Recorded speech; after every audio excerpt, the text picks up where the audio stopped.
Assalamualaikum warahmatullahi wabarakatuh. Ketemu lagi dengan Ibu di kelas fisika. Nah, karena minggu yang lalu kita tidak ada pembelajaran, hari ini kita akan melanjutkan kembali materi di pembelajaran yang sebelumnya. Pada kesempatan kali ini kita akan membahas tentang pengukuran, khususnya pengukuran besaran panjang. Selamat menyaksikan. Nah, pada pertemuan sebelumnya kita sudah membahas tentang definisi besaran dan satuan. Termasuk juga dalamnya jenis-jenis besaran, ada besaran pokok dan juga besaran turunan. Nah, jadi dalam fisika itu besaran itu salah satunya adalah segala sesuatu yang dapat diukur. Nah, jadi di pertemuan kali ini kita akan membahas tentang pengukuran. Yang disebut mengukur itu adalah kegiatan membandingkan suatu besaran dengan besaran lainnya yang sudah dijadikan standar. Nah, misalnya untuk besaran panjang, alat ukurnya diantaranya adalah penggaris.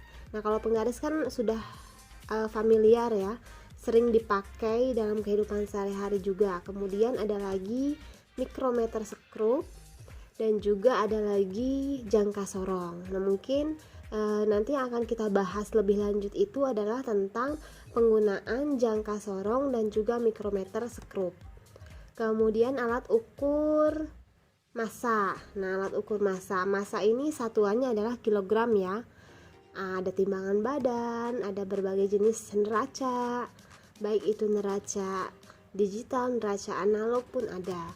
Kemudian ada lagi alat ukur waktu. Nah, alat ukur waktu itu definisinya kan segala sesuatu yang sifatnya periodis. Bisa itu jam, stopwatch, dan lain sebagainya. Kemudian ada lagi misalnya alat ukur suhu. Alat ukur suhu itu termometer, ada banyak jenisnya termometer juga. Nah, dari sekian banyak alat ukur, nah yang akan kita bahas itu hanya alat ukur panjang ya, nanti panjang untuk alat ukur panjang. Nah, ini tentang konversi satuan. Kenapa kita perlu konversi satuan? Konversi ini artinya perubahan. Nah, misalnya ini ada pelang di jalan, jarak menuju Durhani 11 mil atau 18 km. Jadi kenapa kita harus bisa mengkonversikan satuan? Nah, karena ada beberapa sistem yang berbeda yang dipakai di dunia. Misalnya di sistem internasional ataupun di sistem British di Inggris ya. Jadi mil harus dirubah ke dalam kilometer. Atau ada juga dimensi objek yang jauh lebih besar daripada dimensi alat ukur. Jadi kurang praktis. Misalnya kan agak repot kalau harus mengukur panjang jalan dengan satuan sentimeter. Jadi biasanya sentimeternya harus dikonversikan ke kilometer.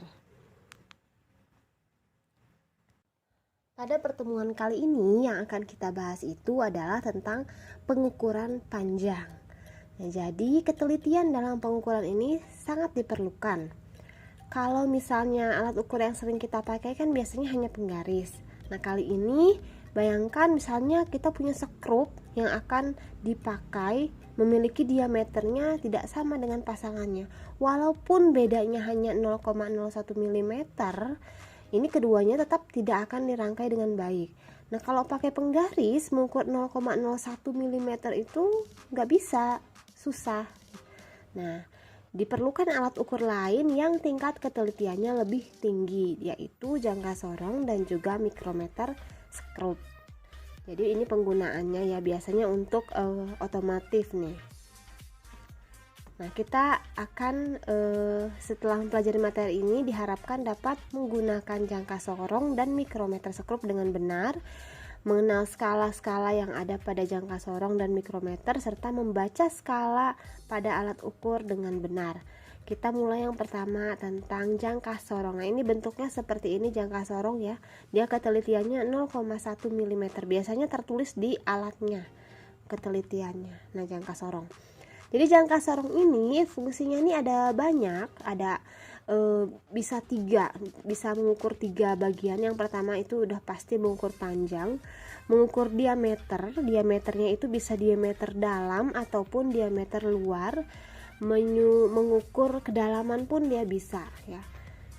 Kita coba cara menggunakannya ya. Jadi di sini ada bagian-bagiannya, ini adalah pengunci, ini rahang bawah, yang ini rahang atas. Nah, ini ada skala utama dan juga ada skala nonius. Cara penggunaannya, ini kuncinya harus kita buka terlebih dahulu nih. Bagian kuncinya diputar, nanti rahangnya akan kita buka. Kalau mau mengukur diameter luar, maka ditaruhnya di bagian rahang bawah.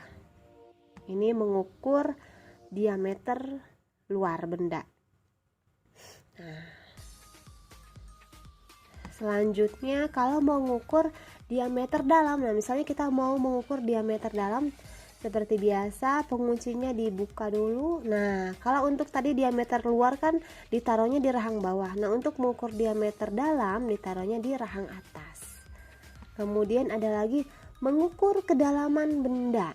Nah, kedalaman benda. Nah, jadi ini di bagian bawahnya ini ada seperti tuh ya, ada seperti batang kecil. Nah, itu untuk mengukur diameter kedalaman suatu benda. Misalnya mengukur kedalaman pipa, itu kan sulit kalau pakai menggaris karena tidak datar bagian bawahnya ya kalau untuk pipa itu, tabung maksudnya. Itu tadi cara menggunakannya. Nah, ini skalanya ada dua skala utama, ada dua skala, yaitu skala utama dan skala nonius. Ini jangka skorong memiliki batas ketelitian 0,1 mm, artinya ketepatan pengukuran dengan alat ini sampai 0,1 mm. Ada dua skalanya, skala utama, nah itu yang klip-klip ya. Nah, untuk skala utama ini seperti halnya penggaris biasa, satuannya itu cm. Jadi kalau untuk jangka sorong, untuk skala utamanya itu rentangnya dari 0 sampai 15. Jadi rata-rata 0 sampai 15 cm. Nah, adapun skala nonius itu yang ini. Nah, yang kecil-kecil ini ya. Nah, karena ada dua nih yang klip-klipnya, ada yang atas dan yang bawah. Nah, yang kita pakai yang bawah. Kalau yang atas dalam inci, kita pakainya yang bawah dalam milimeter. Kemudian bagaimana cara membaca jangka sorong? Nah, misalnya tadi kita mengukur diameter luar, ditaruh di rahang bawah ya. Sudah pas, dikunci, kemudian kita lihat nih. Nah, cara melihatnya pun harus tegak lurus ya, nggak boleh dari miring dari sisi kanan sisi kiri, nanti tidak sesuai hasilnya. Nah, langkah yang pertama adalah patokannya ini skala 0, angka 0 di skala nonius. Nah, ini jadiin patokan nih. Jadikan patokan ini 0 di skala nonius untuk menentukan skala pada skala utama ya. Nah, jadi ini kan 4, 4,1, 4,2, 4,3, 4,4, 4,5, 4,6, 4,7. Jadi skala utamanya ada di angka 4,7 karena 0 di skala noniusnya ada di sini. 4,7-nya lewat nih, maka kita tulis dulu nih skala utamanya 4,7. Baru setelah itu baca skala noniusnya. Cari angka atau skala pada angka nonius, skala nonius yang segaris dengan skala utama. Misalnya 1 di skala nonius ini kan nggak segaris dengan skala yang di atasnya ya, jadi bukan 1. Kita cari yang segaris. Nah, ini sudah dikasih tanda 4 di skala nonius ini segaris dengan skala utama yang di atasnya, maka nanti skala noniusnya adalah 0,4 mm. Jadi kalau tadi skala utama itu cm, skala nonius itu milimeter. Jadi kalau angka 4 ini di skala nonius ini artinya 0,4 mm atau 0,04 cm baru dijumlahkan. Jadi hasil pembacaannya adalah 4,74 cm. Nah, ini kita coba latihan ya. Misalnya, nah ini kita mengukur diameter suatu benda atau panjang suatu benda. Bendanya disimpan di rahang bawah sini, sudah dikunci. Baru kemudian kita lihat di sini hasilnya. Patokannya adalah angka 0 di skala nonius. Skala utamanya berarti ini 2, 2,1, 2,2, 2,3, 2,4. Angka 0 ini ada di 2,4 lewat sedikit. Nah, lewatnya sedikitnya itu berapa? Kita lihat di sini. Cari yang segaris. Nah, ini sudah ditandai yang warna merah ini, jadi di angka 1 skala Noniusnya, maka hasil pembacaannya adalah 2,41. Kita misal lagi ya, ini latihan nih. Seperti tadi ini digeser. Nah, misalnya di sini. Lihat skala utamanya ya, patokannya angka 0 di sini. Ini ada di sini nih. Ini adalah 2,2 ya. Ini 2,1, 2,2. Kita coba ini 2,2. Nah, tinggal mencari ujungnya. Kebetulan tinggal mencari ujungnya. Tadi 2,2. Tinggal ujungnya berapa nih? Cari skala Nonius yang segaris dengan angka di atasnya. Ini misalnya di angka 3 ya. Coba kita coba dulu. Kalau nggak 3 ini 4 nih. Coba. Oh, tidak tepat. Kita coba lagi. 2,24 ya. Nah, oke. Jadi gitu. Ini karena dia komputer bisa jadi salah juga ya. Tapi ini kita lihat tadi yang ini ya, 2,24. Nah, itu tadi tentang jangka sorong, cara mengukurnya, cara menggunakannya, cara membaca skalanya, cara membaca hasil pengukurannya sudah dijabarkan. Jadi intinya skala utama ditambah skala Nonius. Nah, selanjutnya kita akan membahas tentang yang ini, mikrometer sekrup. Kalau mikrometer sekrup ini bagian-bagiannya ada poros tetap, itu yang ada warna merahnya ya. Ini poros geser atau poros putar, artinya bisa bergeser dia dengan cara memutarkan pemutarnya. Ini skala utama dan yang ini skala Nonius. Jadi seperti halnya jangka sorong, dia ada skala utama dan skala Nonius. Ada pemutarnya juga ada kunci. Nah, kalau mikrometer sekrup ini dia fungsinya untuk mengukur ketebalan suatu benda, misalnya tebal kertas, tebal buku, bisa juga diameter, tapi dia terbatas hanya selebar ini. Kalau tadi kan jangka sorong bisa sampai 15 cm ya. Mengukur diameter kawat yang kecil. Nah, cara menggunakan, pertama pastikan pengunci, kemudian dibuka rahangnya. Nah, ini diputar.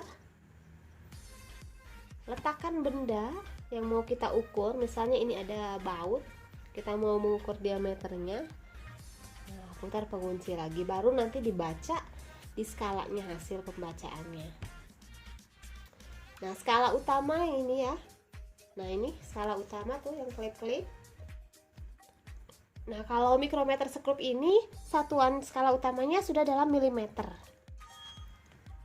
Tadi kalau jangka sorong mikrometer sekrup ini skala utamanya sudah dalam milimeter. Adapun skala Noniusnya atau skala putar ini dari 1 sampai 50. Jadi setiap skala berputar mundur satu putaran, maka skala utamanya akan bertambah 0,5 mm. Sehingga satu skala putar atau skala Noniusnya ini adalah 0,01 mm. Nah, bagaimana pembacaan skala pada mikrometer sekrup? Jadi yang pertama, tetap perhatikan skala Noniusnya berada pada angka berapa pada skala utama. Kita langsung contoh aja ya nih ya. Misalnya ini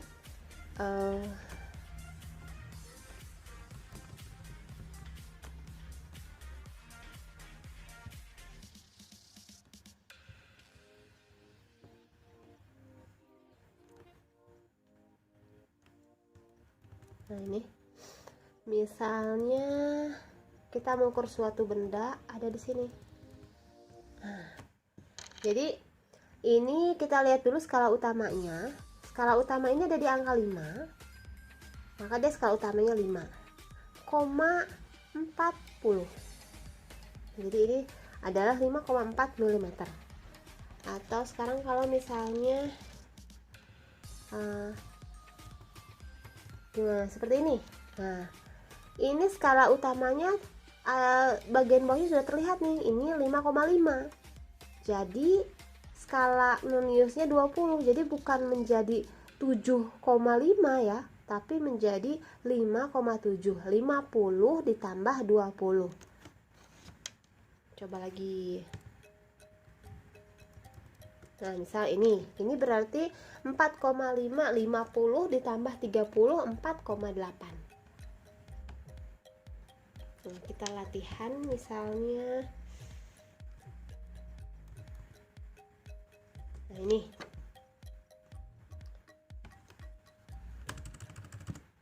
ini hasilnya adalah 7 ya, skala utamanya 7,4. Oke. Nah, seperti itu. Nah, kurang lebih seperti itu cara penggunaan jangka sorong. Nah, itu tadi penjelasan bagaimana cara menggunakan jangka sorong dan juga mikrometer skrup, termasuk bagaimana caranya membaca hasil pengukuran oleh kedua alat ukur tersebut. Nah, untuk tugas ketiga, tugasnya cukup merangkum apa yang sudah dijelaskan di video pembelajaran kali ini. Nah, terima kasih atas perhatiannya. Mohon maaf apabila ada kesalahan. Sampai jumpa di pertemuan berikutnya. Assalamualaikum warahmatullahi wabarakatuh.